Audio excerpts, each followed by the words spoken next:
tufurahike nao. Asema baba Tariki simama nawe uje hapa uwanjani. Baba Usumani simama nawe uje hapa uwanjani. Wageni wetu mbali mbali nanyi muje hapa uwanjani. Waliosema haya leo mbona leo yamekuwa eti muje hapa we. Tufurahike nao. Hema waje hapa we. Tufurahike nao. Hema waje hapa we. Tufurahike Ewe nao. mama huyo we. Mama huyo mama huyo Hema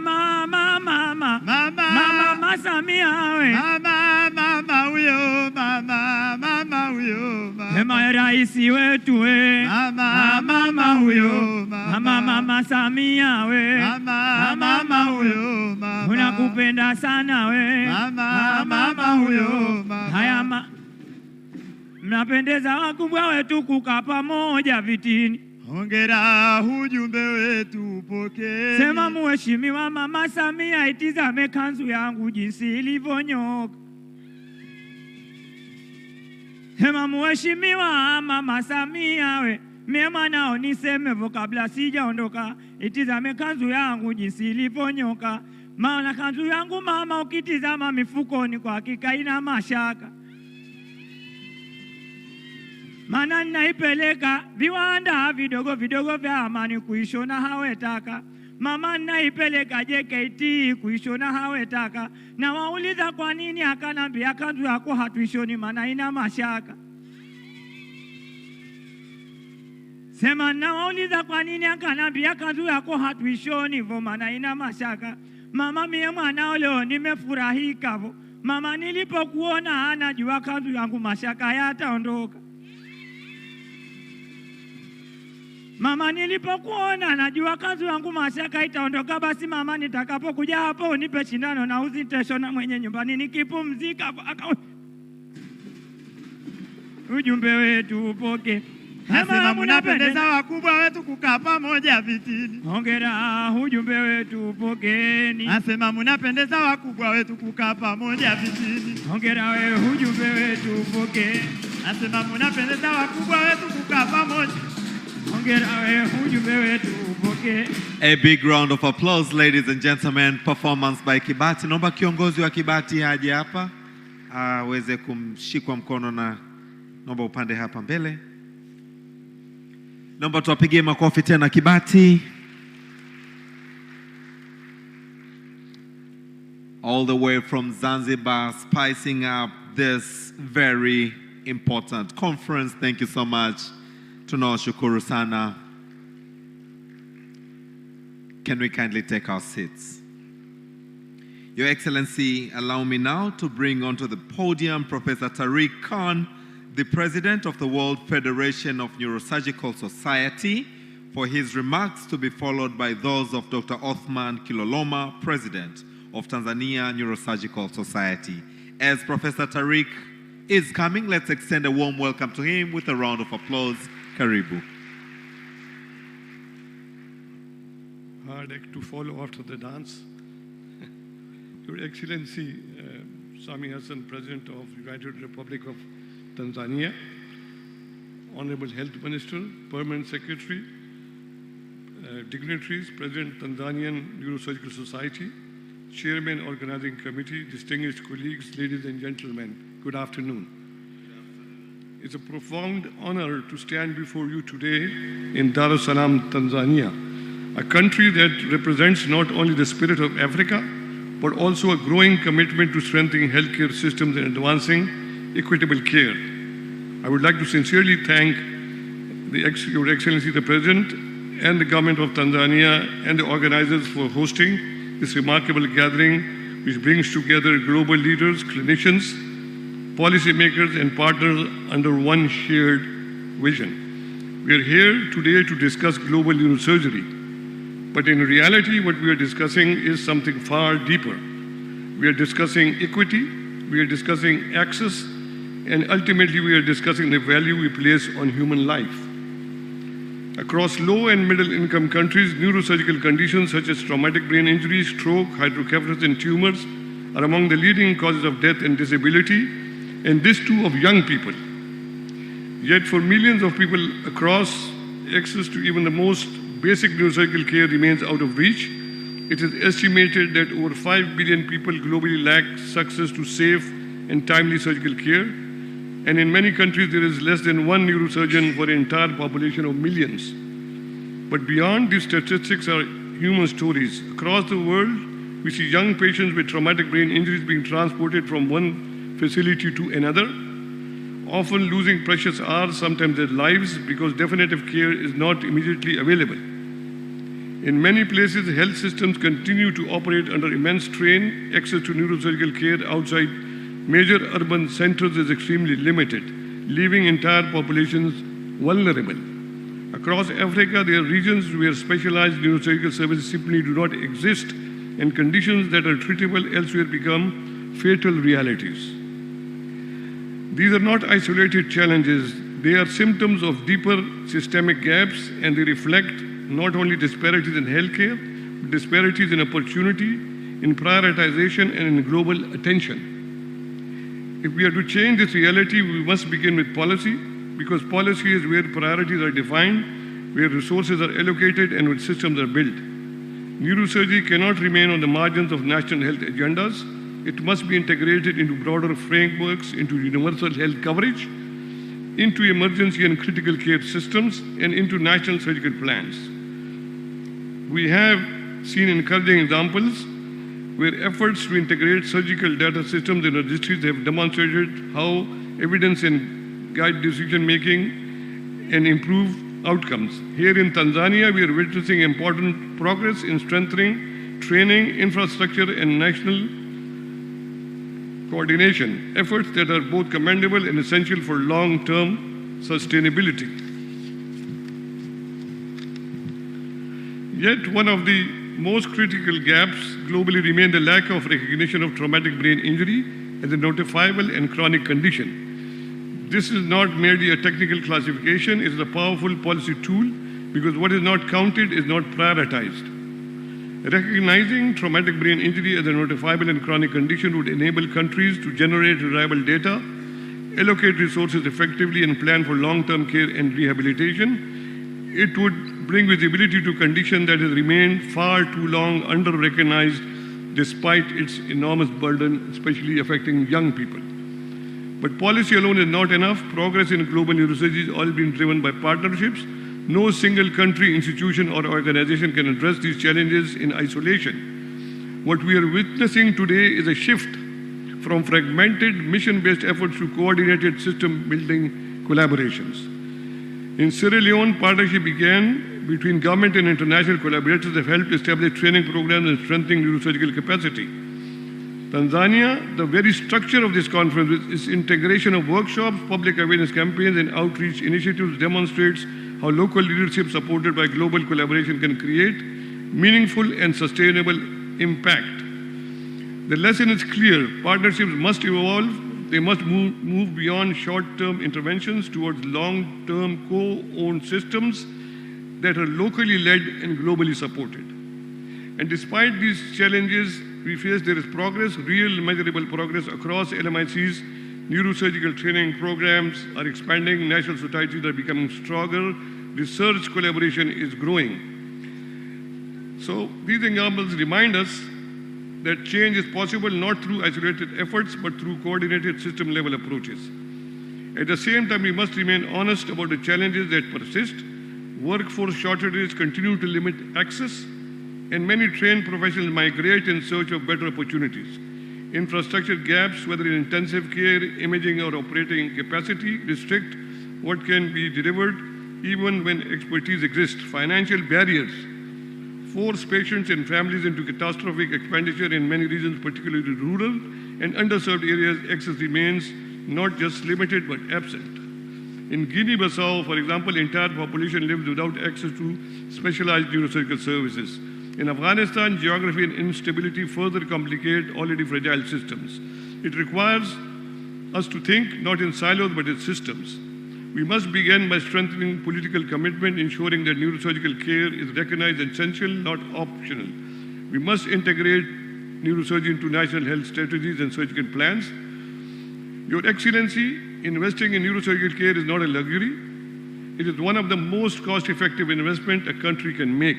It saves young lives, it preserves productivity, it strengthens the resilience of health systems. Every untreated brain injury is not just a medical loss, it's a loss to families, to communities, and to nations. We stand today at a defining moment. We have the evidence, we have the partnership, we have the momentum. What we need now is collective action. Let us move beyond discussion and towards implementation. Your Excellency, your presence here today gives us great strength and comfort in this matter. Let us ensure that where a person is born should not determine whether they survive a neurosurgical condition. Together, let us unite our minds and transform care.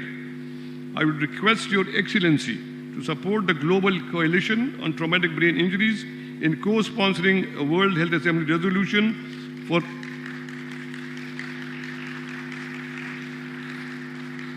making traumatic brain injury a notifiable and chronic condition.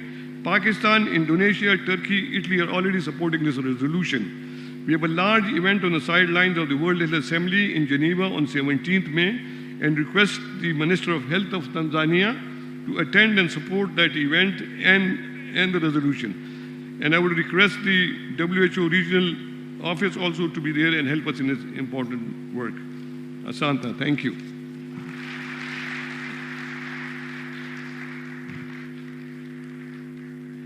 Thank you very much, Professor Tariq Khan, the President of the World Federation of Neurosurgical Society, for your candid remarks. Your Excellency, allow me now to bring to the podium Dr. Othman Kiloloma, President of the Tanzania Neurosurgical Society, for his remarks, and later on, present the Tanzania Neurosurgical Society Humanitarian Award to you. As he comes, let's extend a warm round of applause to him. Karibu sana, Dr. Othman Kiloloma.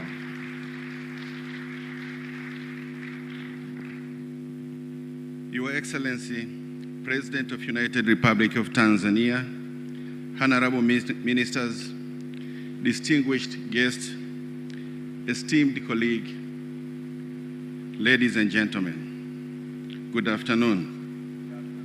It is with profound honor and deep sense of responsibility that I stand before you today and on this historic occasion. The inauguration of this second World Federation of Neurological Surgery, especially on the International Global Neurosurgery Initiative, is a defining milestone in our shared goal on global journey towards advanced life-saving healthcare. But before I proceed, Your Honor, Your Excellency, I would like to introduce some few people who are key development of neurosurgery in Tanzania. Dr. Abednego Kinasha,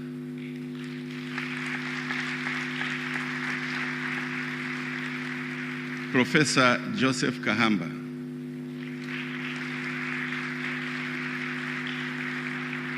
they are retired but not tired neurosurgeons. They are our teachers, and all of us, 37, comes from their hands. But on a special way,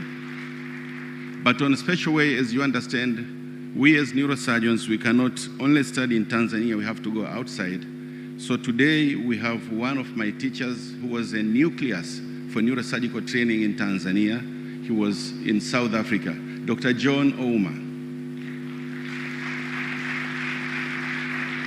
He is the head of neurosurgery in South Africa. He's a lecturer at University of Witwatersrand, and he taught me and Dr. Ruta.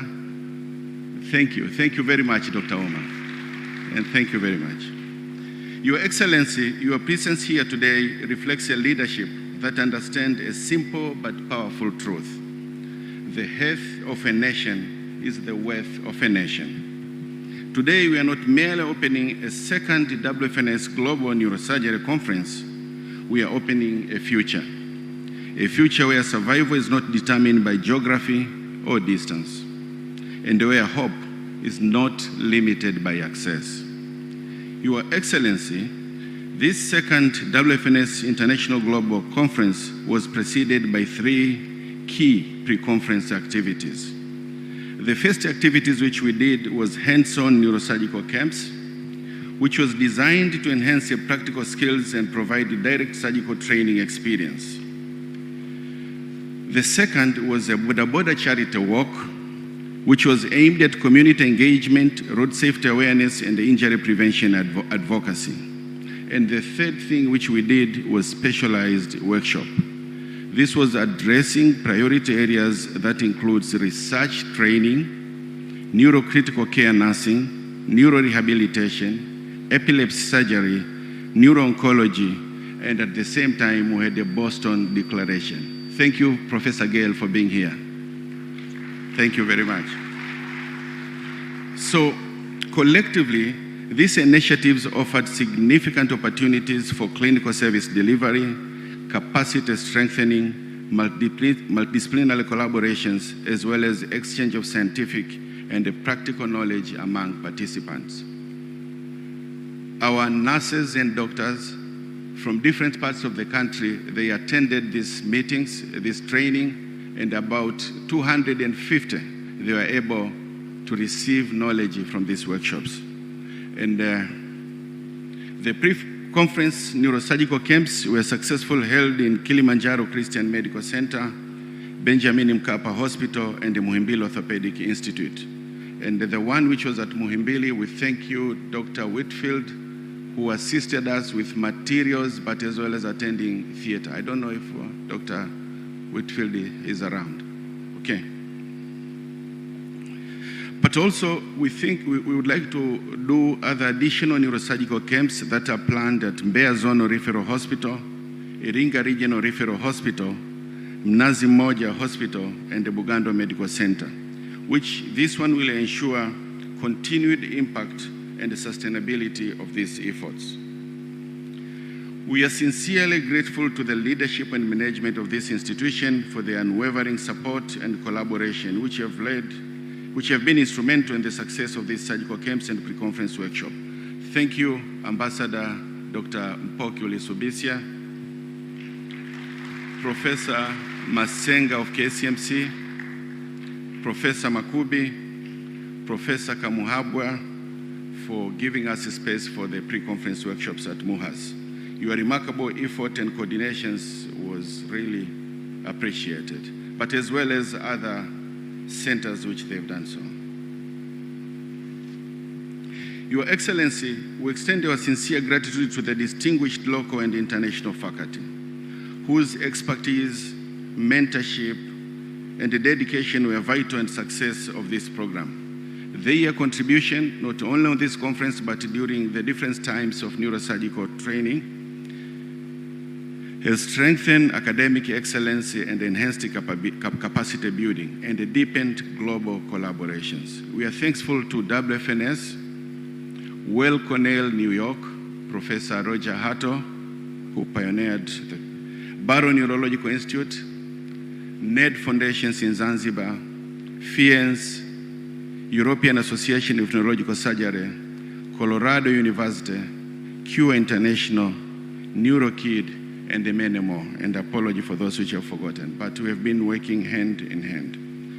This partnership we have embodies the spirit of global neurosurgery. It's shared knowledge, shared skills, and shared commitment to saving lives, empowering us to deliver safe, effective care within our own institution. Currently, we can operate within the borders of Tanzania about 99% of our cases. Thank you very much. Your Excellency, the Tanzanian Neurosurgical Society organized a humanitarian border charity walk in Dar es Salaam under the theme, "Wear a helmet, your brain has no spare." In Swahili, vaa helmet, vaa helmet, vaa helmet. Yeah. This 5-kilometer initiative aimed to raise awareness on helmet use to prevent traumatic brain injury.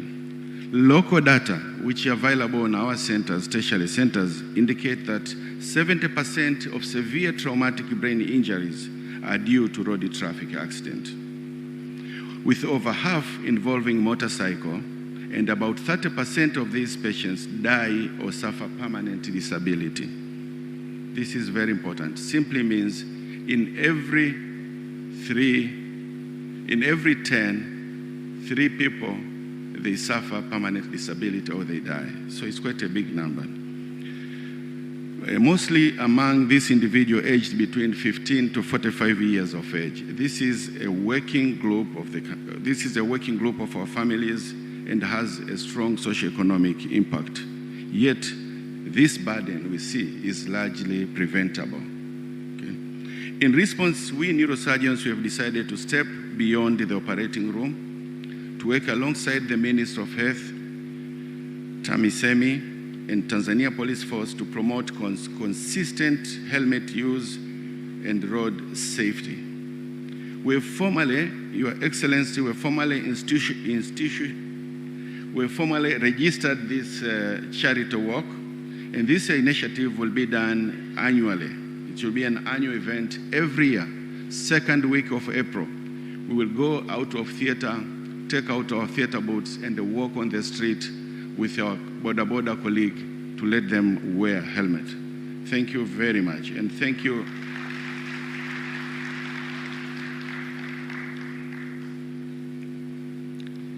We would like to acknowledge the sincere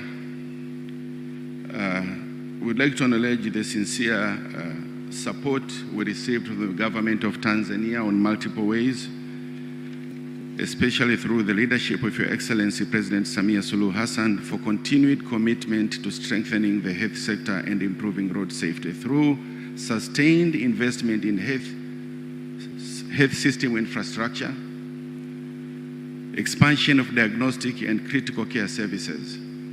For those, our guests who have been here in Tanzania, 10 years ago, we had few CT scan and MRI. Somebody has to travel thousands of kilometers to follow a CT scan in Dar es Salaam. I was even on my history at the time operated with Professor Benego Kinasha, 1994 as a medical student assisting, where the tumor had to be localized clinically. Just you localize clinically and then you go and open up the head. And I wonder that courage, we were able to reach, the tumor was there, despite there was no CT scan. But currently, there is a CT scan everywhere at the regional doorstep and MRI everywhere in this country. And it's the largest investment, and it's the kind of investment which is, you cannot compare to each and any country in sub-Saharan Africa except South Africa. We have done very good on diagnostic facilities to be available in this country. On the same hand, you have reinforced the emergency and referral system as well as critical care services, particularly in the various regions and the districts of this country. Your administration has also significantly contributed to improving outcomes in trauma care, including the management of traumatic brain injury. But also, which is very important and which is starting this year, is universal health coverage.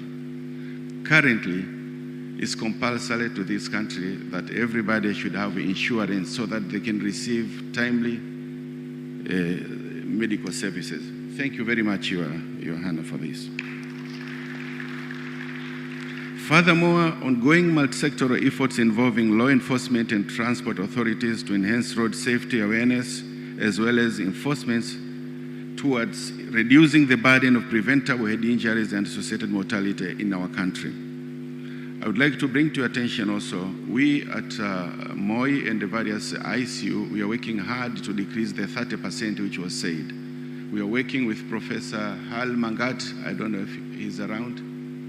Dr. Hal Mangat, thank you for being here. So we are doing a lot of things, and the mortality is reduced significantly in our ICUs. And today we stand to recognize that every strengthened hospital you have done, Johanna, every specialist you have trained, and every enforced road traffic is a step closer to fewer funerals, fewer disability, and more future preserved. We are grateful for your visionary leadership. Your Excellency, during this meeting in Dar es Salaam, we're expecting to launch the first International Society of Global Neurosurgery, ISGNS.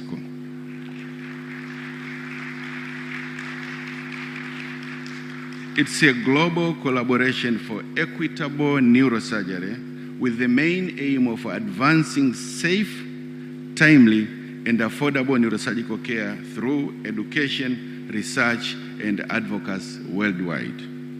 So it's something which will be happening here in Tanzania for the first time, then spread to all of the low and middle income countries.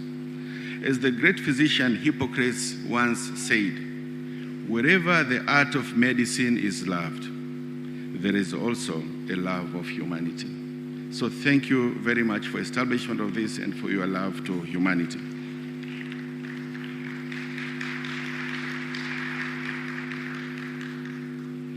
Neurosurgery represents the highest level of that art. It is where science meets courage and where every decision carries the weight of a human life, a family hope, and a national potential. We are reminded of the words again of Harvey Cushing, to us we know is our father of neurosurgery, who said, a physician is obligated to consider more than a diseased organ. He must view the man in his world. I'm repeating again. A physician is obligated to consider more than a diseased organ. He must view the man in his world. Okay? So it's not only staying in theater, operating in theater, and forget what's happening in community, forgetting what's happening in other people's theaters and hospitals. So this ICGNS will be a tool to look at what the global neurosurgery is developing. And indeed, today inaugurations of this meeting and the launch of ISGNS conference reflects that philosophy. We are not just treating condition, we are restoring lives, protecting futures, and strengthening families. Your Excellency, for many years, the absence of accessible neurosurgical care has forced our people to seek treatment far from home, as you are aware of it. But today we declare with confidence, the era of limitation is over. The era of possibility has begun.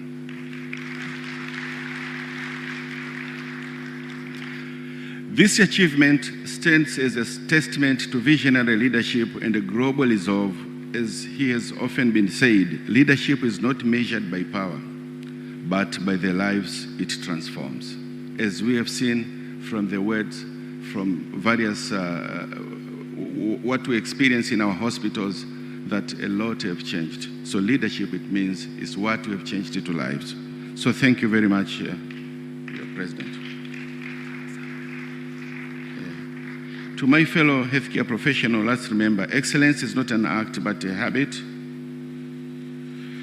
And on a special way, I would like to thank the government of United Republic of Tanzania, Minister of Health under the leadership of Dr. Mchengerwa, the TAMISEMI government institution, RRH, Regional Referral Hospital, WHO Resident Office, Trigger Minerals, Outdoor Advertisement, thank you very much for being with us.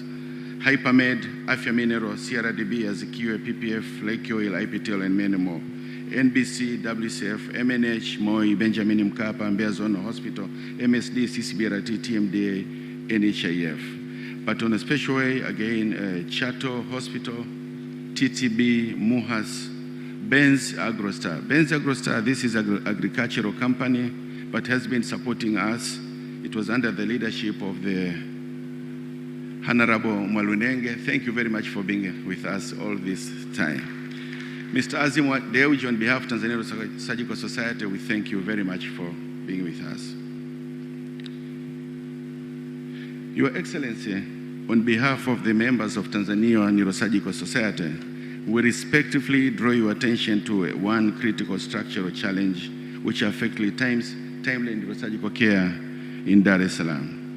Many neurosurgeons reside about 15 kilometers from Muhimbili National Hospital Complex, an interval that in emergencies can mean the difference between life, disability, and death. While we commend the government effort through Watumishi Housing Company Limited, yet the persistent limitation of land near major hospital continue to delay the decisive solution. At the same time, in contrast, National Housing Corporation holds strategically located land that could be leveraged to strengthen healthcare delivery. We therefore propose a coordinated initiative between these two institutions to develop a dedicated, affordable housing adjacent to hospital facilities. and this should be protected allocation for healthcare professionals only.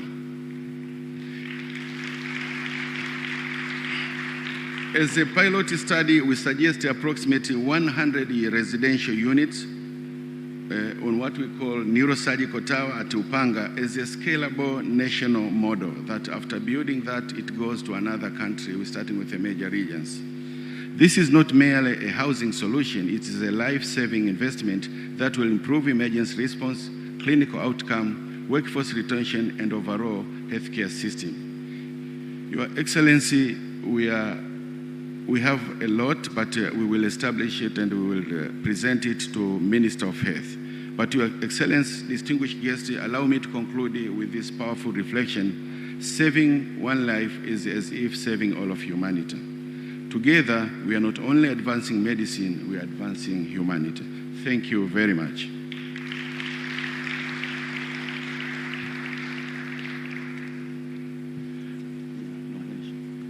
Mheshimiwa Rais, allow me, on behalf of Tanzania Neurosurgical Society, we would like to present to you humanitarian award. And I'll talk this humanitarian award in two languages, in English, then I'll translate in Swahili. Or maybe I should start in Swahili, then I'll go to English. Mheshimiwa Rais, wageni waalikwa, mabibi na mabwana, ni heshima kubwa kwangu kwa niaba ya Tanzania Neurosurgical Society kuwasilisha tuzo ya kibinadamu ya upasuaji wa ubongo kwa Mheshimiwa Rais Dr. Samia Suluhu Hassan. Mheshimiwa Rais, katika taaluma ya upasuaji wa ubongo, muda ni uhai na mifumo madhubuti ndio huamua hatima ya mgonjwa. Kupitia uongozi wako thabiti, Tanzania imeimarisha uwezo wa kukabiliana na magonjwa hatarishi ya ubongo na uti wa mgongo. Uwekezaji wako katika huduma za matibabu ya kibingwa na kibobezi, ujenzi wa rasilimali watu na uimarishaji wa huduma za vipimo, uboreshwaji wa huduma za dharura na bima ya afya kwa wote umeokoa maisha na kurejesha matumaini kwa wengi. Kutokana na uongozi wako, matumaini sasa yanawafikia wale ambao hapo awali hawakuwa nayo. Tuzo hii haitambui sera pekee, bali matokeo. Si maono tu, bali utekelezaji.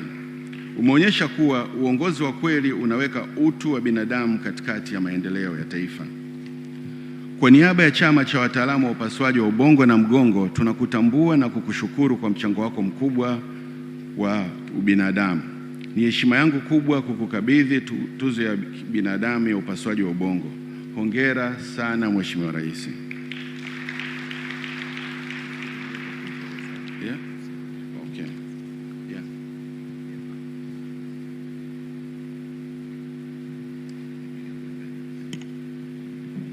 May I request the rest of us to kindly remain seated. The rest of us, please remain seated. And let us truly give a big round of applause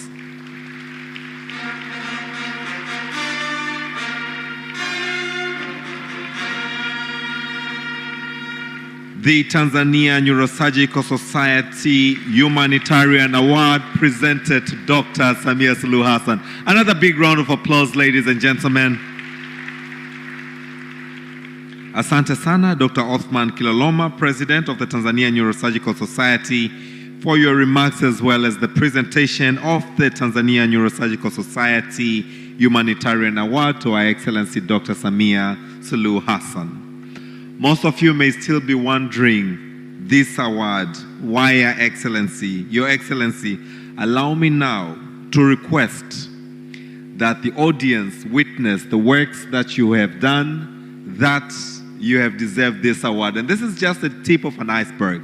A lot has been done, but we cannot put all of it on a documentary, but kindly allow that we watch the documentary now, to be followed by entertainment.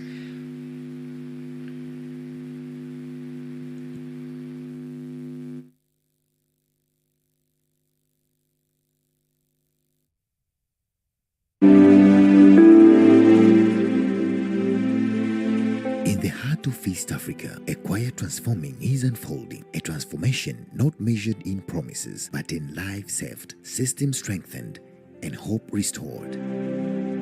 Under the leadership of Her Excellency President Samia Suluhu Hassan, Tanzania is redefining what it means to deliver healthcare, bringing quality, dignity, and innovation closer to its people. From remote villages to advanced national hospitals, the investment is unprecedented. Over 1,100 new health facilities established. A national commitment reflected in health sector budget that has grown significantly, reaching nearly $1.8 billion in 2025. This is more than progress. This is new era of care. At the center of modern medicine lies one powerful truth: accurate diagnosis saves lives. Under President Samia's leadership, Tanzania has witnessed a remarkable expansion in radio imaging services. What was once limited is now rapidly accessible. The only public-owned PET CT scan with cyclotron in Eastern Central Africa is now operational. About 7 angio suites are available, strengthening cardio and neuro-interventional care. MRI machines have nearly doubled. CT scanners have expanded from just a handful to a nationwide network. Digital X-ray systems now reach even health centers. This is not just technology. It is the power to detect cancer early, to diagnose brain injuries with precision, to make life-saving decisions in time. In moments of crisis, every second matters.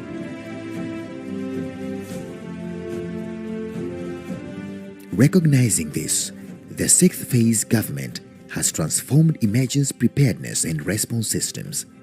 From only few hospitals with emergency units to over 116 full-equipped emergency medical departments across the country. Intensive care units have expanded dramatically, from just over 250 beds to more than 1,300 nationwide. Ambulance networks have grown by more than 700 vehicles, thereby strengthening emergency response systems.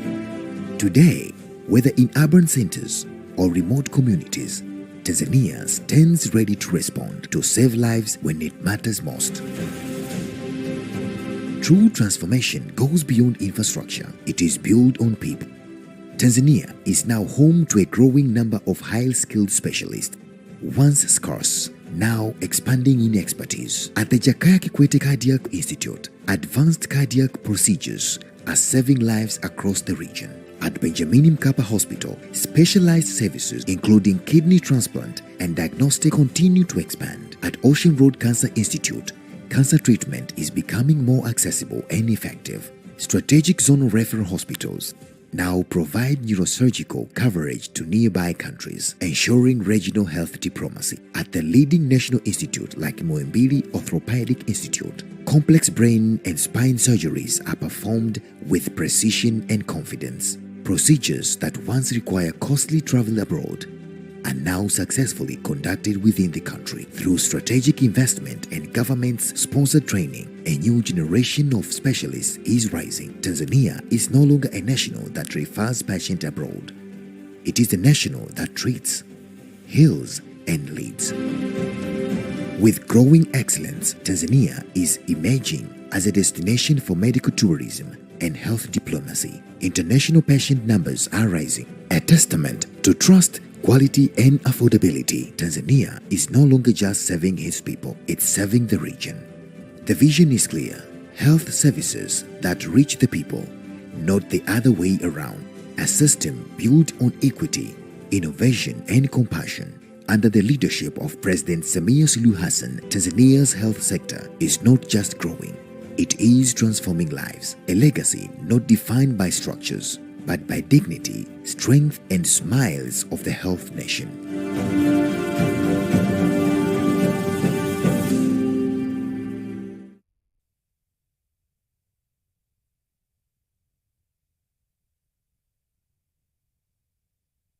A round of applause to Her Excellency Dr. Samia Suluhu Hassan for that transformation in the health sector. A big round of applause.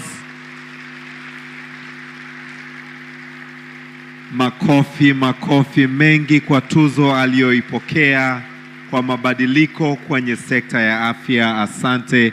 May I request that we all take back our seats. Your Excellency, allow me now to bridge and bring on to the next item onto the program. This is entertainment. First by Mrisho Mpoto Mjomba, to be followed by All Stars, also known as Watu Kazi All Stars. This will then be followed by the remarks from the Minister of Health, Honorable Mohamed Omari Mchengero. But for now, Mrisho Mpoto Mjomba, we are ready for your performance. All Stars, please prepare.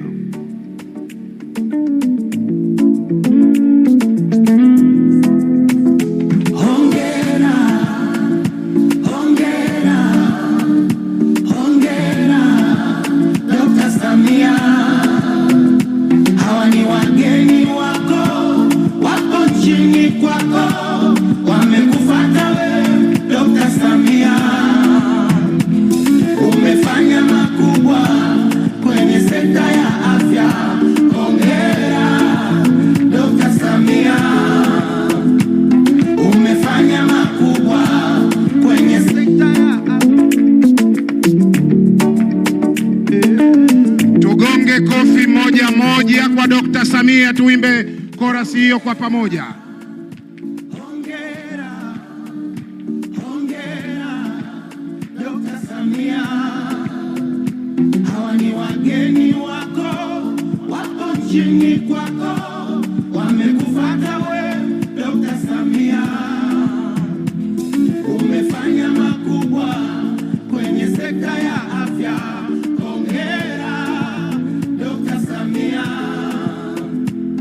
Umefanya makubwa kwenye sekta ya afya. Hongera Dr. Samia. Daktari, hawa ni wageni wako, wamekufuata wewe Dr. Samia. Hawa ni watafiti, hawa ni madaktari, hawa ni wataalamu, hawa ni wabunifu. Hawako Tanzania kwa bahati mbaya wala upendeleo. Wapo Tanzania kwa sababu umefanya makubwa katika sekta ya afya. Naomba tumpigie makofi mengi sana. Daktari, mpaka vinyweleo vyangu vimesisimka baada ya kuambiwa madaktari bingwa waliosoma kwa fedha zako eti wameamua kurudi nyumbani kuwatumikia Watanzania kwa sababu ya uzalendo wako. Kwa heshima na taadhima, wale madaktari wetu naomba msimame tena tafadhali. Hawa ni wazalendo wa Dr. Samia, wamesoma kwa fedha za rais, wameamua kurudi nyumbani. Naomba muwaongeze makofi mengi sana madaktari hao. Asante, mkae. Daktari, utu wako unaonekana kwenye sekta ya afya. Ndugu zangu, tulikuwa na madaktari 7 tu katika nchi hii wa upasuaji. Daktari akatoa fedha, akasomesha madaktari wengine. Leo Tanzania tunajivunia madaktari wa upasuaji 37. Naomba mpige makofi mengi sana. Daktari, hii ndiyo Tanzania tunayoizungumza, uliokuwa una uchungu nayo, unaililia. Leo tuna mtambo mkubwa, mashine kubwa yenye thamani ya shilingi bilioni 18 na milioni 700 iko pale Ocean Road. Kazi yake ni kuchunguza na kuangalia kansa katika hatua ya awali kabisa ili uweze kupanga matibabu. Ni mashine 2 tu kwa Afrika na zote ziko Tanzania kwa fedha za Daktari Samia. Kubwa kwenye sekta ya afya. Hongera Dr. Samia. Daktari, leo kituo chako cha JKCI kimekuwa kituo bora kwa utoaji huduma. Leo JKCI wanaweza kupandikiza aorta katika moyo bila kuchana kifua. Hauwezi kupata huduma hii katika nchi nyingine. Ni fedha na uwekezaji aliofanya daktari. Lakini daktari, nataka niwaambie Watanzania, nataka Watanzania wajue leo tumeona mitambo mikubwa pale nje. Mitambo minne iko katika taasisi zetu tu. Ukienda Muhimbili unaokuta, ukienda Moi unaokuta, ukienda Ocean Road unaokuta, ukienda JKCI unaokuta. Mtambo ambao unakwenda moja kwa moja kutatua na kuchunguza tatizo lilipo hakuna Tanzania. Mheshimiwa Rais, hizi ni fedha zako. Hongera, umefanya mengi sana kwenye nchi hii. Ndugu zangu, nataka mjue, nataka muelewe ndugu zangu wa Tanzania. Unapozungumzia PET scan unaizungumzia Tanzania. Unapozungumzia CT scan unazungumzia Tanzania. Unapozungumzia MRI unazungumzia Tanzania. Tulikuwa na MRI na CT scan katika ngazi ya rufaa tu na mikoa. Leo mpaka kule kwenye msingi unapata huduma hii. Lile saa la dhahabu madaktari wanatuambia linapatikana Tanzania. First golden hour iko Tanzania.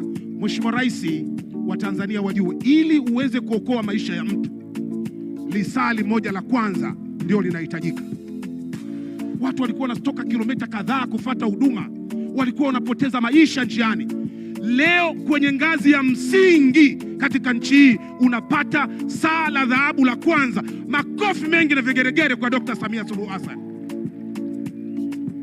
Ndugu zangu vijana wa bodaboda, naomba msimame. Tumeambiwa hapa na Rais, 70% ya wagonjwa wote wanaokwenda kwenye upasuaji wa ubongo wanasababishwa na ajali za barabarani, na 30% ni nyinyi ndugu zangu wa bodaboda. Kwa 20% kama hujapata ulemavu wa kudumu unapoteza maisha. Va element, ubongo hauna spare. Tuvae element, ubongo hauna spare. Mkono, Mheshimiwa Rais, utaenda pale Moi watakuwekea mkono wa bandia. Mguu utaenda pale Moi watakuwekea mguu wa bandia. Lakini hakuna spare ya ubongo. Va element. Hakuna spare ya ubongo. Va element. Mheshimiwa Rais, hawa ni wageni wako. Umefanya makubwa kwenye sekta ya afya. Andaa kabati la kutosha la tuzo, Mheshimiwa Rais. Utapokea tuzo nyingi katika sekta ya afya kwa sababu umechagua kipaumbele chako ni uhai, ni afya, maisha ya Watanzania ili waendelee kufurahia keki na matunda ya Watanzania. Hongera Dr. Samia. Makubwa kwenye sekta ya afya. Hongera. Mheshimiwa, wewe usisimame. Naomba tusimame tumpe maua yake Rais. Umefanya makubwa kwenye sekta ya afya. Hongera Dr. Samia. Ani wageni wako wapo nchini kwako, wamekufuata we Dr. Samia. Hawa ni wageni wako wapo nchini kwako, wamekufuata we Dr. Samia. Tukae waheshimiwa. Umefanya makubwa. Sweet lady, rudia chorus. Sweet lady, rudia chorus. Dr. Samia. Umefanya makubwa. Tukae afya. Hongera Dr. Samia. Sweet lady, rudia chorus. Sweet lady, rudia chorus. Asante, naomba makofi mengi. A big round of applause to Mrisho Mpoto Mjomba for your outstanding performance. Mpoto, naomba upande hapa juu uweze pia kupewa mkono na maua yako. As he comes, let's give him another big round of applause.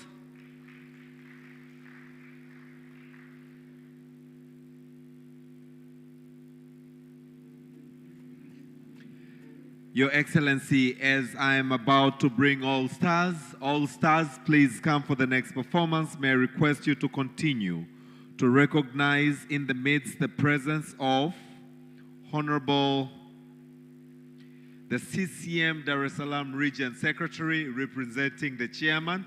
Let's give him a big round of applause.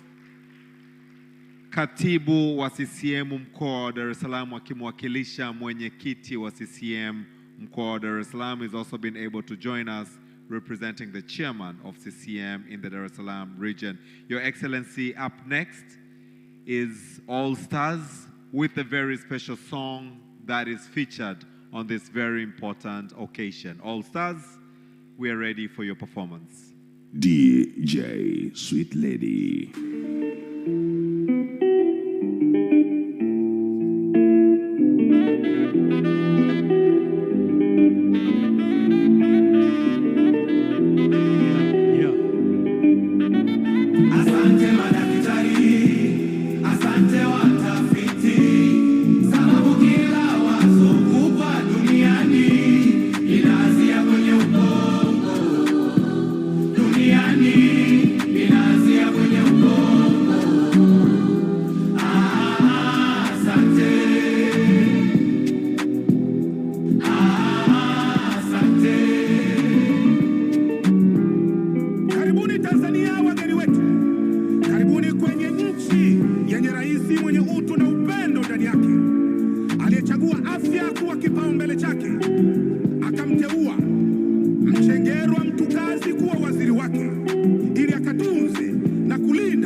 Asante madaktari, asante watafiti, afya duniani ndiyo kila kitu, afya duniani ndiyo kila kitu.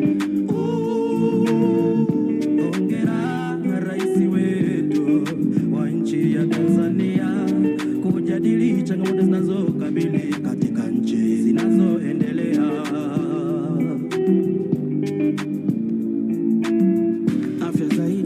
Huduma ziko bora, mimi shahidi kwa macho nimeo. Depression, sina depression. Madokta kila kona no depression. Hospitali kila kona no discussion. Kila kitu kiko poa, no session. Shuhudia madaktari wa upasuaji wa ubongo na uti wa mgongo, pamoja na mishipa ya fahamu wakishirikiana. Madaktari wapewe sifa,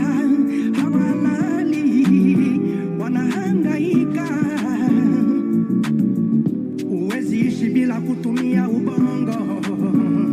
Tuheshimu viongozi wetu. Asante Mchengerwa, asante Dr. Samia.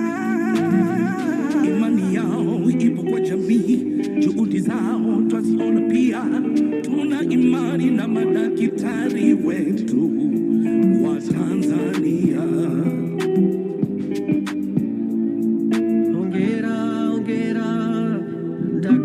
Samia na Mheshimiwa Mchengerwa,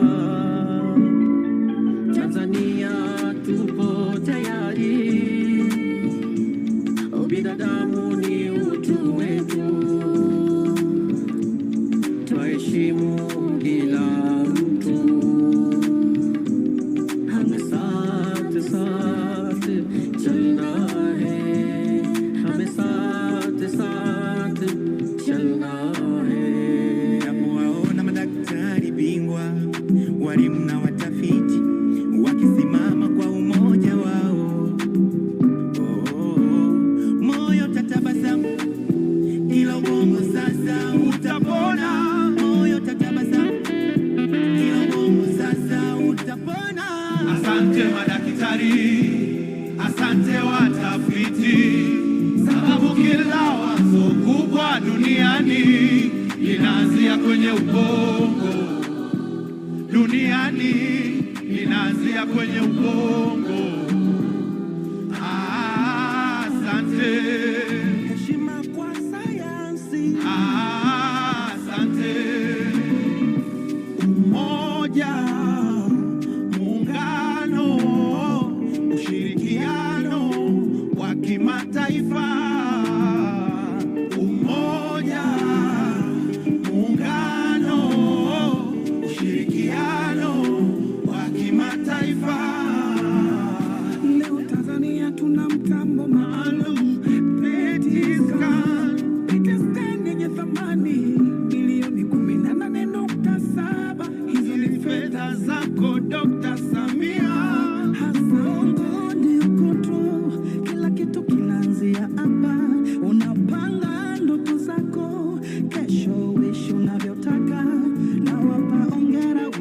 ya afya na mtu kazi Mchengerwa.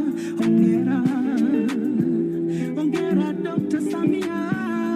Asante champion Dr. Samia, kazi kubwa imefanyika, tumeiona dhamira yako kwa kuwekeza kwenye sekta ya afya. Masikio yanapenda kusikiliza mambo mazuri yanayotatua changamoto za wananchi. Jukumu letu sekta ya afya ipewe kipaumbele. Ujenzi, uboreshaji wa vyumba vya wagonjwa vimeleta mabadiliko chanya, na hii ndio dhamana ya serikali. Utawala wa Dr. Samia, huduma za afya zimeboreshwa, vifaa tiba na wauguzi wapo hadi kule vijijini. Hakuna kwenda nje ya nchi kutafuta matibabu. Watanzania tuwe na imani na wauguzi wetu. Watanzania tuwe na imani na serikali yetu. Ufahamu wetu unategemea ubora wa afya zetu. Shukrani nyingi kwenu watafiti wote, mmebarikiwa vibali.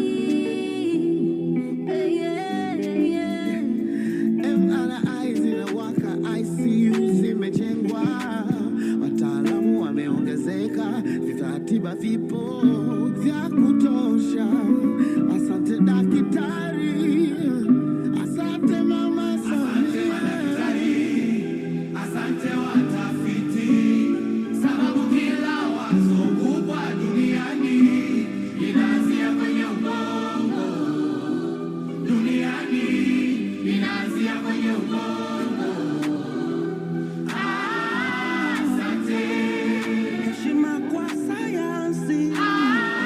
Asante, ubongo ndio unaonesha mwili. Asante la daktari kwa kulipa kipaumbele jambo hili, jambo hili. Asante mtu kazi Mchengerwa, unatuweka karibu na kutusikiliza, unatusikiliza. Asante Dr. Samia, wewe ni mfano wa kuigwa, mfano wa kuigwa, mfano wa kuigwa. Asante madaktari, asante watafiti, sababu kila wazo kubwa duniani inaanzia kwenye ubongo. Duniani inaanzia kwenye ubongo. Asante, heshima kwa sayansi. Asante, Tujipange mstari. DJ Sweet Lady. Asante sana. Makofi kwao all stars watu kazi. Thank you so much for that. Naomba kiongozi apande hapa juu. Naomba upande huku juu. As she does, Bi Hadija Kopa, the Queen of Tarab, as she comes to the stage, let's once again give all stars a big round of applause. It was not the song, it was the message, it was the content that has been contained in that song. Thank you very much.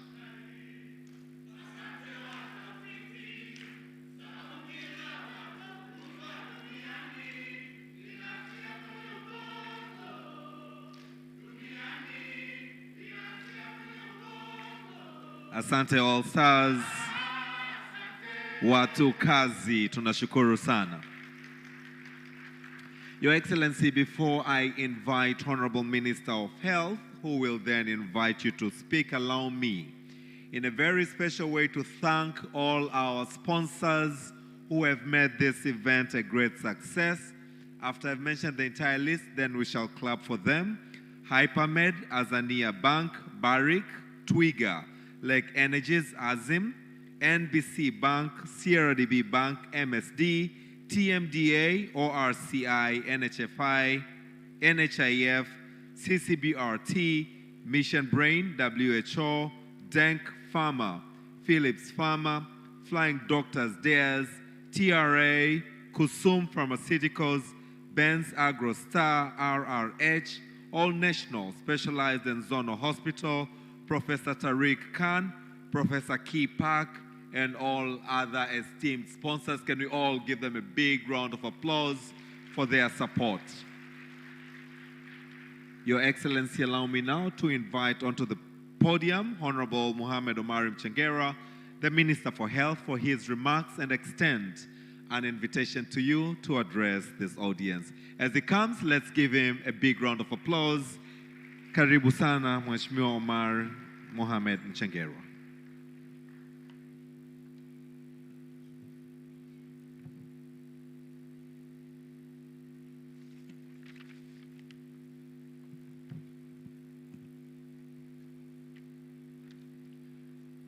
Honorable Dr. Jafari Saif, Deputy Minister, Regional Administration, Local Government, Prime Minister's Office, Professor Tariq Khan, President, World Federation of Neurosurgical Societies, Honorable Albert Chalamira, Dar es Salaam Regional Commissioner, Honorable Johannes Lukumai, Chairman, Parliamentary Standing Committee, supervising the Minister of Health, Dr. Saif Shekilagi, Permanent Secretary to the Ministry, Dr. Othman Kiloloma, the President of Tanzania Neurological Society, ladies and gentlemen, distinguished delegates, distinguished guests, good afternoon. Kazi na utu. Kazi na utu. First and foremost, I would like to begin by giving thanks to the Almighty God for granting us life, health, and opportunity to gather here today for this important occasion, the Second World Federation of Neurological Societies Congress. Your Excellency, Madam President, allow me to offer not only my heartfelt congratulations, but also my profound admiration for your visionary leadership and steadfast commitment to transforming healthcare in Tanzania. Your Excellency, in every generation, there emerges a leader who sees beyond the present moment and dares to invest in the dignity of human life. And in our time, that leader is you, Your Excellency. Your push for investment in healthcare has done more than build systems, equip facilities, and expand services. It has restored confidence, elevated standards, and a renewed hope. It has shown the nation that quality care is not a privilege for the few, but a right that must reach every Tanzanian. Under your leadership, healthcare is no longer merely about treating illness. It is about affirming humanity, protecting families, and strengthening the future of our nation. Because of your commitment, the quality of care in Tanzania continues to improve in ways that are both visible and deeply felt. Where there was once distance, there is now access. Where there was once a limitation, there is now possibility. And where there was once uncertainty, there is now growing trust in the capacity of our health system, system to heal, system to serve, and to serve lives. Your leadership reminds us of a timeless truth.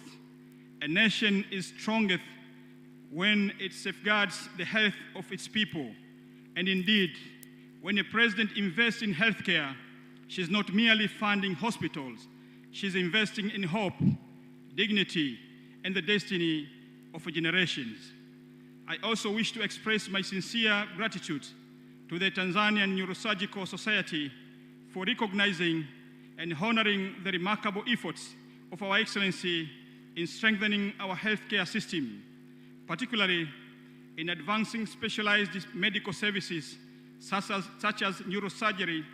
Such as recognition is deeply meaningful because it reflects the reality that your leadership has opened doors for highly specialized care to grow and flourish within our country. Furthermore, we are profoundly thankful to the African Union for acknowledging your outstanding contribution to the transformation of the healthcare and health sector, not only in Tanzania, but across the continent. This recognition is more than an award. It is an affirmation that principled leadership, when guided by compassion and vision, can change the course of a nation and inspire an entire continent. Your Excellency, your work speaks to something larger than policy. It speaks to purpose. It tells every Tanzanian that progress is possible, that excellence is attainable, and that compassionate leadership can transform institutions into instruments of life and healing. History will remember that under your leadership, healthcare in Tanzania was not simply improved, it was reimagined. Your legacy is being written not only in policy documents, but in restored lives, relieved families, and a renewed national hope. May your courage continue to inspire, your vision continue to illuminate, and your leadership continue to transform Tanzania for generations to come. Your Excellency, we extend our heartfelt gratitude to the World Federation of Neurosurgical Society for choosing Tanzania to host such a prestigious global gathering. This decision not only reflects their trust in us, but also signifies our capability and commitment to share and collaborate with others in advancing neurosurgical care. This gathering offers an essential opportunity for the exchange of knowledge and the spark of innovation. Minister of Health reaffirms our commitment to ensuring that neurosurgical services reach a broader population throughout the country and across Africa. We are actively working to expand these services beyond national and zone hospitals into regional referral hospitals, making specialized care more accessible to our people. Through strategic investments, including establishment of Neuroscience Center of Excellence at Mloganzira, expansion of outpatient services at Muhimbili Orthopedic Institute, installation of the cutting-edge neurodiagnostic technologies, and a state-of-the-art rehabilitation facility at Bunju. We are positioning Tanzania to the forefront of neurosurgery and establishing it as a beacon of medical excellence in Africa. Your Excellency, we acknowledge that numerous neurosurgical conditions are indeed preventable. However, many interventions extend beyond the health sector, necessitating the robust collaboration across multiple sectors. Conditions like neurotube defects can be significantly diminished through proper nutrition and the supplementation of a folic acid, while the incidence of traumatic brain and spinal injuries can be reduced through effective road safety measures, including the use of helmets and strict adherence to traffic regulations. Thus, sectors as agriculture, education, home affairs, transport, and community development We must work together and unite to implement impactful preventive strategies. As previously introduced by the Permanent Secretary, we have invested ministers and experts from other sectors in this meeting today to highlight the significance of multi-sectoral approaches. We also encourage our colleagues from other nations to embrace the same commitment. Your Excellency, we passionately highlight the critical need for multi-sectoral collaboration in tackling the escalating crisis, citing example of road traffic accidents in Africa. The dramatic rise in vehicle registration, especially motorcycle, has significantly contributed to an alarming death rate of approximately 26.6 per 100,000 population. This strategic surpasses the global average of 15 per 100,000 population. And the recent increase in fatalities emphasize the urgency of our response. To address the fact that 97% of these accidents arise from human error, we advocate for a collective approach that includes education for a vulnerable youth, a robust legislative framework, and enhanced infrastructure. In this endeavor, let us draw inspiration from the wisdom of our founding father, the late Mwalimu Julius Kambarage Nyerere, who reminded us that the three principal advisories of our nation are poverty, ignorance, and disease. Through unity, education, and fortified healthcare systems, we can triumph over these obstacles. Your Excellency, in conclusion, I would like to extend a warm welcome to you as you address this esteemed audience. The responsibility bestowed upon you, along with your unwavering commitment to humanitarian efforts, exemplifies your commendable leadership. We sincerely appreciate your relentless dedication to advancing the health sector and enhancing the lives of our community. With these brief remarks, respectively, I now invite you to address the audience and officially launch this meeting. Karibu sana, Madam President. Karibu sana. Thank you very much.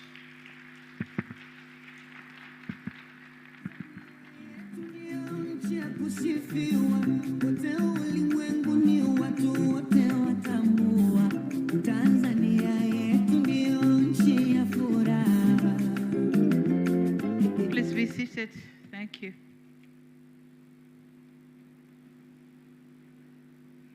Honorable Hamid Mchengerwa, Minister for Health, Deputy Ministers here present, the Chair of the Parliamentary Committee on Health, Dr. Johannes Lukumai, and the members of the committee, Honorable Albert Shalamila, Regional Commissioner of Dar es Salaam, members of the security organs from Dar es Salaam region, Dr. Saif Shekilage, Permanent Secretary, Minister of Health, Dr. Mungereza Miraji, Permanent Secretary, Minister of Health, Zanzibar, is he here with us? Other Permanent Secretaries and Deputy Permanent Secretaries here present, Dr. Grace Magembe, Chief Medical Officer, Professor Tariq Khan, Chair of the Global Neurosurgery Committee at the World Federation of Neurosurgical Societies, Dr. Othman Kiloloma, President of the Tanzania Neurosurgical Society, distinguished medical professionals here present, international and local experts, representatives of political parties led by CCM, members from the private sector on health, distinguished guests, members of the press, the boda transport officers, entertaining groups, ladies and gentlemen, good afternoon. Jamhuri ya Muungano wa Tanzania, kazi na utu. Asante. It is my profound honor and privilege to join you today at the opening ceremony of the second International Neurosurgery Conference of the World Federation of Neurosurgical Societies. I warmly welcome all distinguished delegates from across the world to our great country, Tanzania, and particularly to our vibrant city of Dar es Salaam. This conference is of special significance as it is the second global neurosurgery conference of this nature in the world, following the first, which was held in February 2024 in Peshawar, Pakistan. More importantly, this marks the first time such a high-level global neurosurgery conference is being held in the continent of Africa. We are therefore deeply honored that Tanzania has been chosen to host this important gathering. Karibuni sana, you are warmly welcome. Your presence here reflects not only the global importance of this meeting, but also the growing recognition of Africa's role in advancing specialized healthcare and strengthening neurosurgical capacity. My gratitude to you, the neurosurgeons, for tirelessly working for 3 days, undertaking surgeries to the needy in the country. Thank you very much. Distinguished delegates, ladies and gentlemen, neurosurgery represents one of the most advanced and demanding fields in medicine. It is a field that not only preserves lives, but also restores dignity, functionality, and hope. The conditions you address include brain injuries, tumors, and spinal disorders, represent some of the most complex challenges in medicine, demanding precision, expertise, and unwavering dedication. As a government, we are recognizing that the vitality of a nation is closely linked to the well-being of its people. So thank you for the very good job you are doing. And so Tanzania invests in specialized healthcare, and it is critical for saving lives and advancing national development. A healthy population underpins economic growth, productivity, and social stability, which is why we have continued to invest strategically in strengthening our health systems or healthcare systems, including neurosurgery. Over the past 5 years, Tanzania has made significant progress in expanding neurosurgical capacity. The number of hospitals offering advanced neurosurgical services has increased from 2 hospitals 5 years ago or 7 years ago to 7 as of April 2026. This expansion demonstrates deliberate investment in infrastructure, as you have just seen in the documentary. But we are also investing in human resources. As we have seen, we have neurosurgeons recently trained. They are here with us. And technology.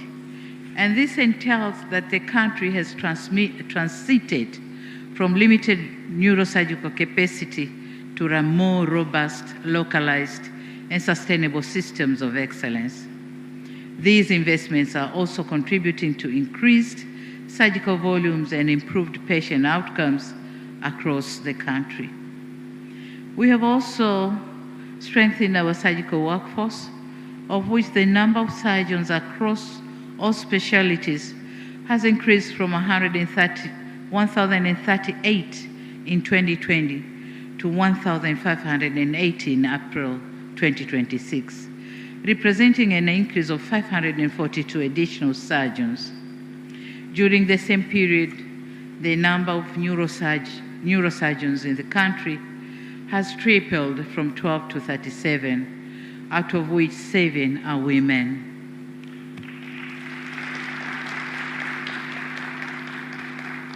And thus reflecting encouraging progress in gender inclusion within this specialized field, we remain committed to further advancing opportunities for women in science, technology, and specialized medicine. These achievements have been made possible through deliberate government initiatives, including the Dr. Samia Scholarship and Fellowship programs, as well as strong partnership with regional and international institutions such as the College of Surgeons of East Central and Southern Africa, called SEXA. Also the Weill Cornell Medicine Neurosurgical Surgery, in collaboration with the Foundation for International Education in Neurosurgical Surgery. We also have invested significantly in infrastructure and diagnostic services, and the documentary has said it all.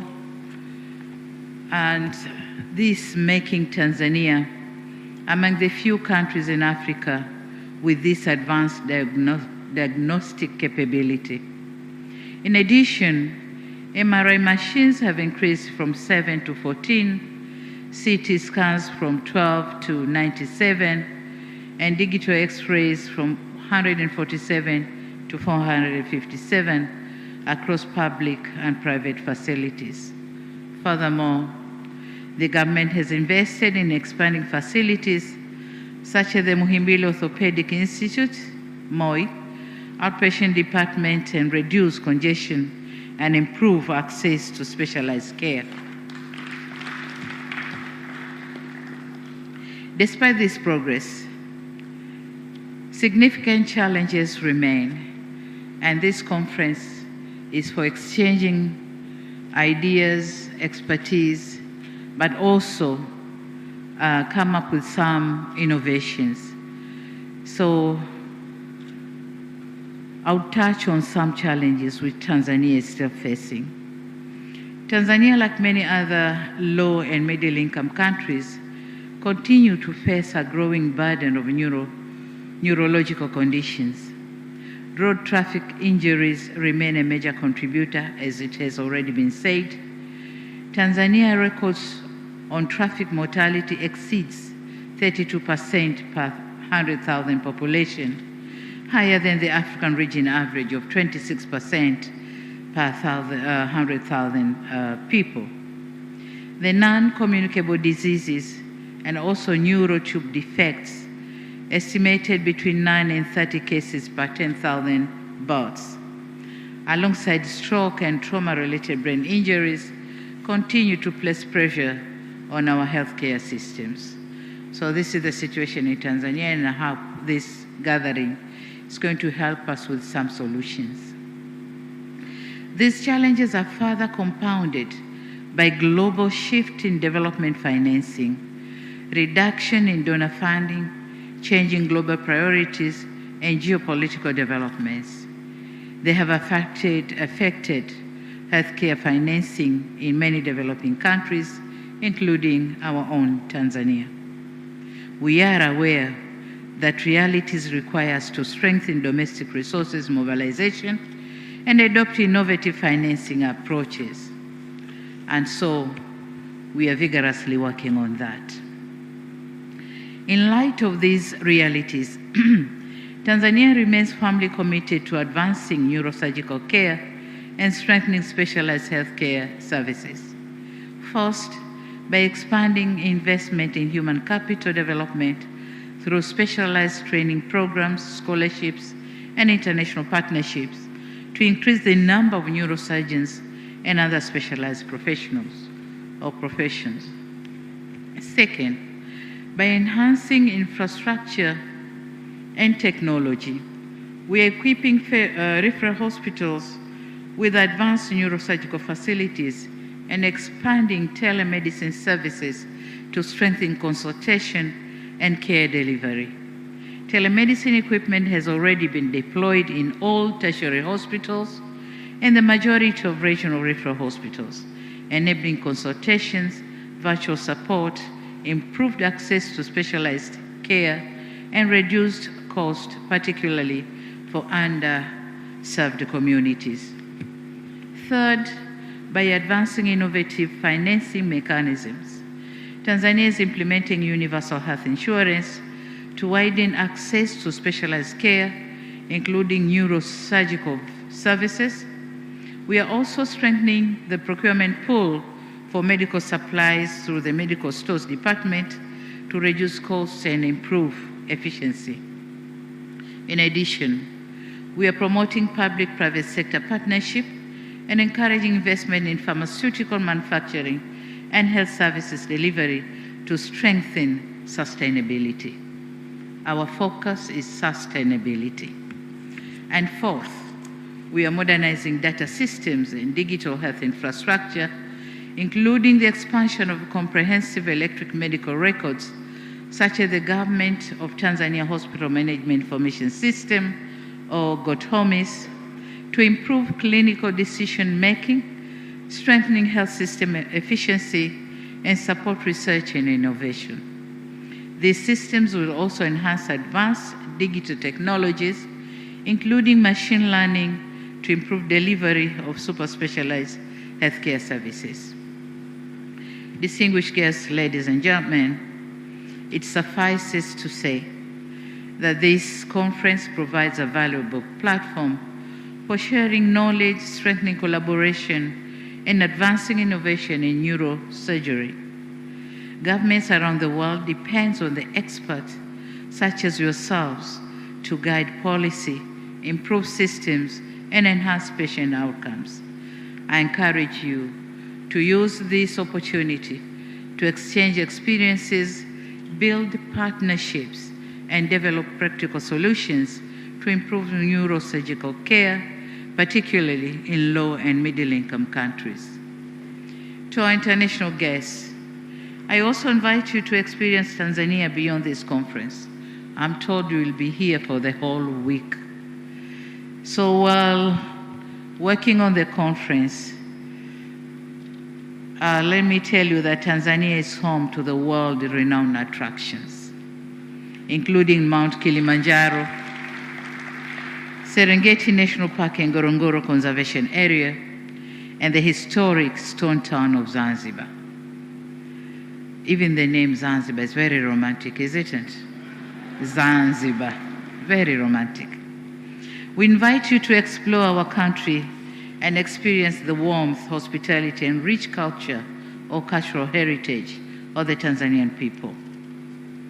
Distinguished participants, as I conclude, allow me to reiterate my sincere appreciation to the World Federation of Neurosurgical Societies, the Tanzania Neurosurgical Society, and all partners for choosing Tanzania as hosts of this important conference. This decision reflects confidence in our progress and our commitment to strengthen specialized healthcare. We remain committed to working with global partners to improve neurological. Having said that, let me confess that to Dr. Kiloloma that the request is heard and received. Again, to the Neurosurgical Society of Tanzania, thank you kwa tunzo. Nimeipokea. Asanteni sana. Lakini nadhani hamtanitunza peke yangu. There are so many players who are working with the government, and so they need to be kutunzwa as well. With those remarks, it is now my honor and privilege to officially declare the second International Neurosurgery Conference of the World Federation of Neurosurgical Society is now open. Together,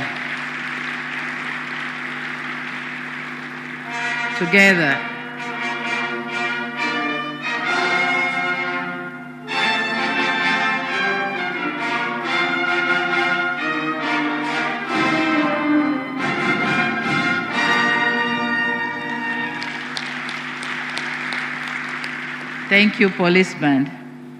So together we are not only advancing science, we are saving lives and restoring hope across our societies. I wish you a successful conference and fruitful deliberations. Thank you for your kind attention. Thank you very much.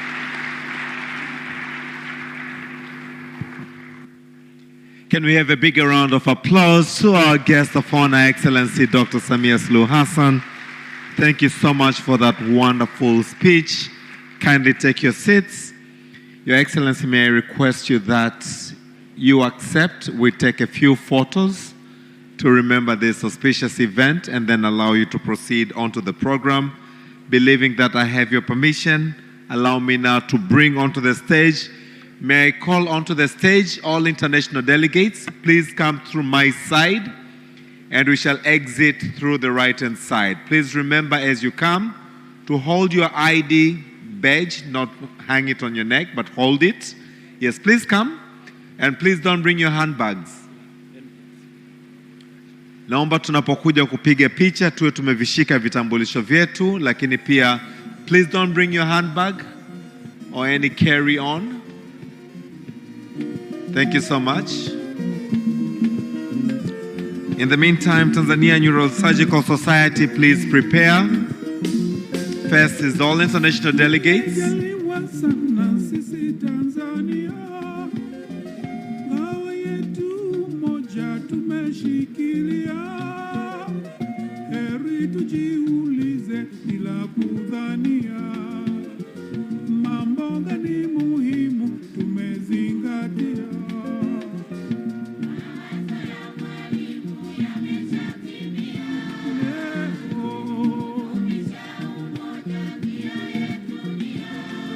We shall exit through our right-hand side when that is done.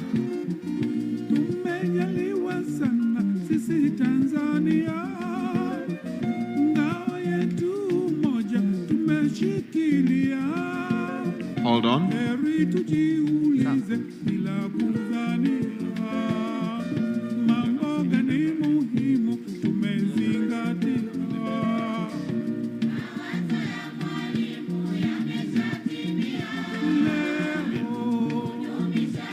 Thank you. Let's exit through our right-hand side.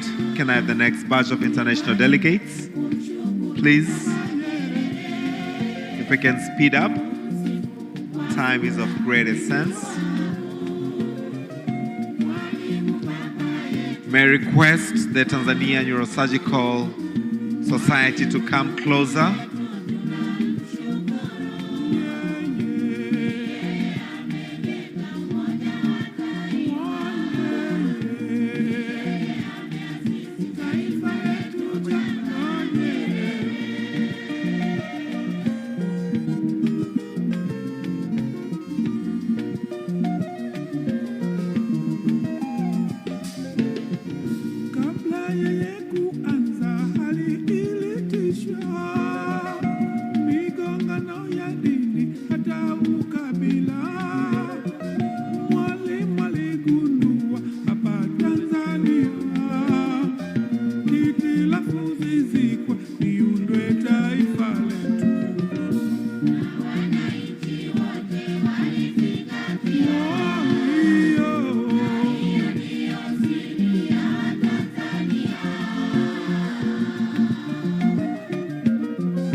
Thank you very much. Let's exit through our right-hand side. May I bring onto the stage Tanzania Neurosurgical Society.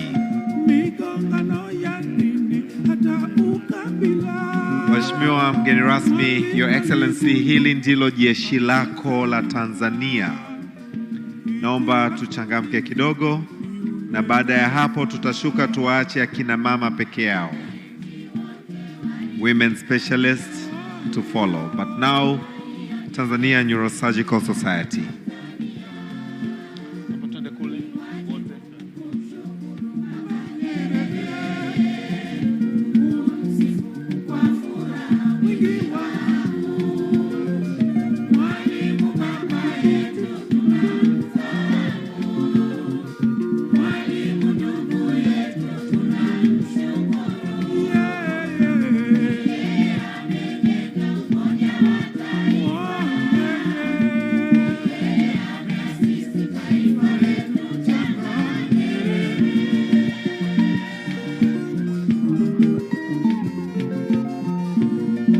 Thank you so much. Naomba tushuke mkono wa kulia. Naomba the women specialists to remain back. The women surgeons, please remain back. This will be followed by the Boda Boda group. Please come. Waendesha boda boda wetu naomba mje sasa. Naomba tu balance vizuri picha yetu, wakina mama, neurosurgeons, wengine tuje upande huu. Swahili.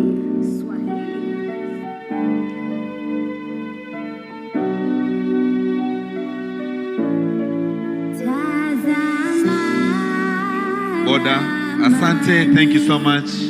Doctors, neurosurgeons, women specialists. Boda, naomba changamke kidogo, muda sio rafiki. In the meantime, the next and final photo will comprise the Ministry of Health Management and Head of Medical Institution, the likes of MOI, MNH, JKCI, CCBRT, Ocean Road, MSD, and similar organization. The heads will take the final picture with the ministry management.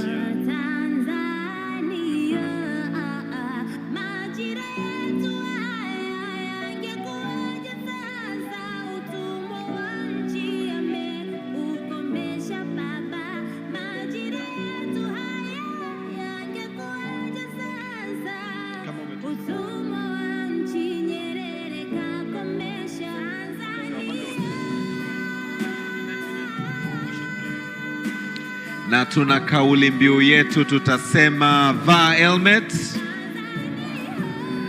vaa helmet, vaa helmet, vaa helmet. Naomba sasa mvae helmet zenu tuwaone mmezivaa.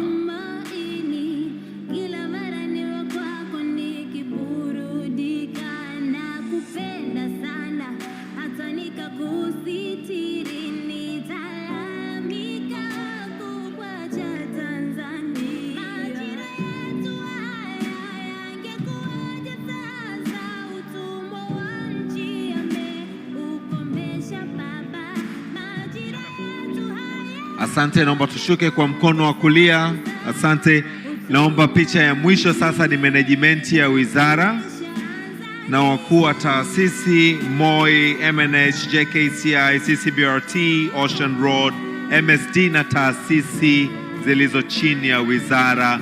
Please, this is the final photo comprising of ministries management and head of medical institution and the likes of Muhimbili Orthopedic Institute, JKCI, CCBRT, Ocean Road, MSD, and similar institution under the Ministry of Health. This is the final photo.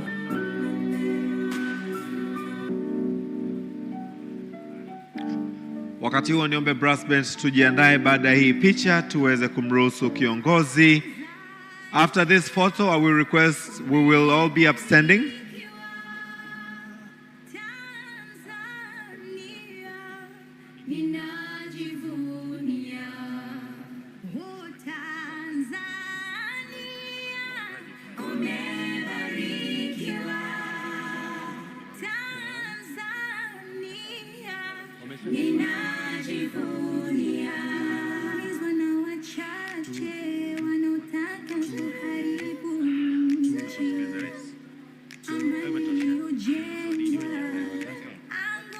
Viongozi wa dini naomba tusogee hapa kwa picha ya mwisho.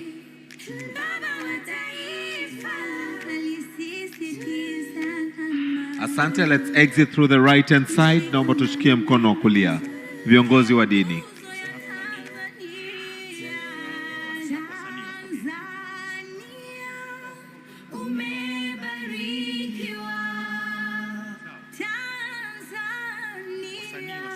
Wasanii naomba tusogee, wasanii naomba tusogee, wasanii wote, All Stars, Mrisho Mpoto,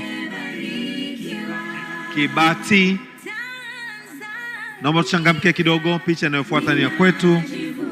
Asante viongozi wa dini, naomba tutokee mkono wa kulia. Nashukuru. Wasanii naomba tupande chap chap.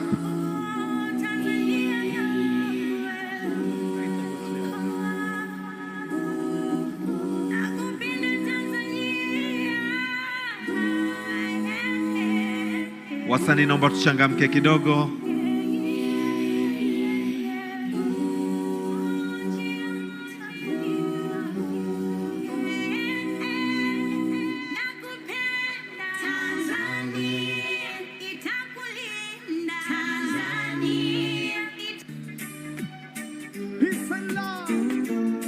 Tanzania my country.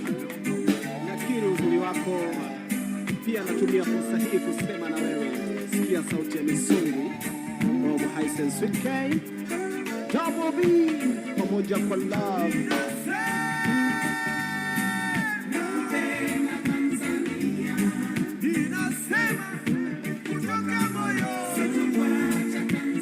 Kamati ya maandalizi, picha ya mwisho. Organizing committee, the final photo. Kamati ya maandalizi, picha ya mwisho. Kamati ya maandalizi.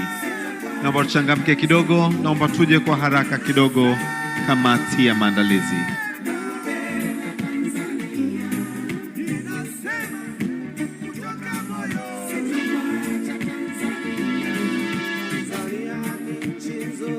Kamati ya maandalizi, organizing committee. A very special thanks to you for very good coordination and organization.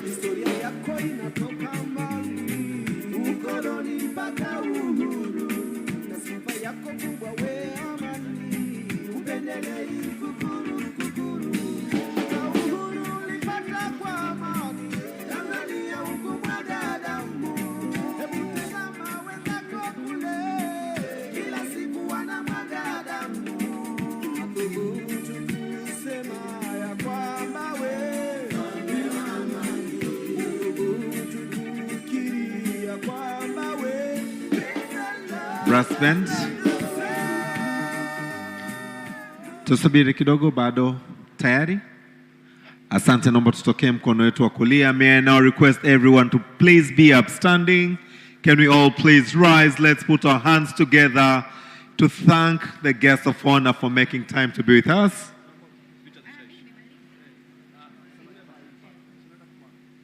The five partners who made this conference a great success. The partners, kindly take your seats, kindly be seated.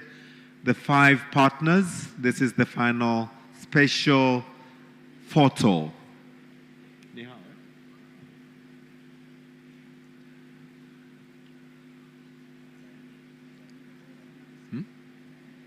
Benki ya Zania wako karibu? Hawapo karibu. Asante.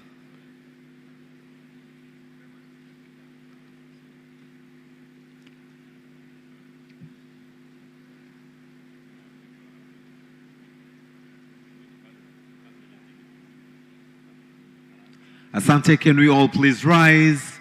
Brass band. Let us all put our hands together for the guest of honor in appreciation of our time.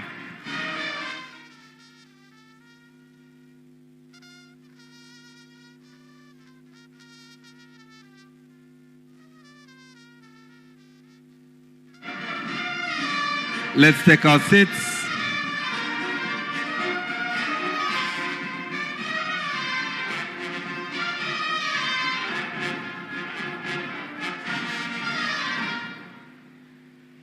I would like to announce on to the next item, which is lunch and how it's going to be served. Kindly stay patient.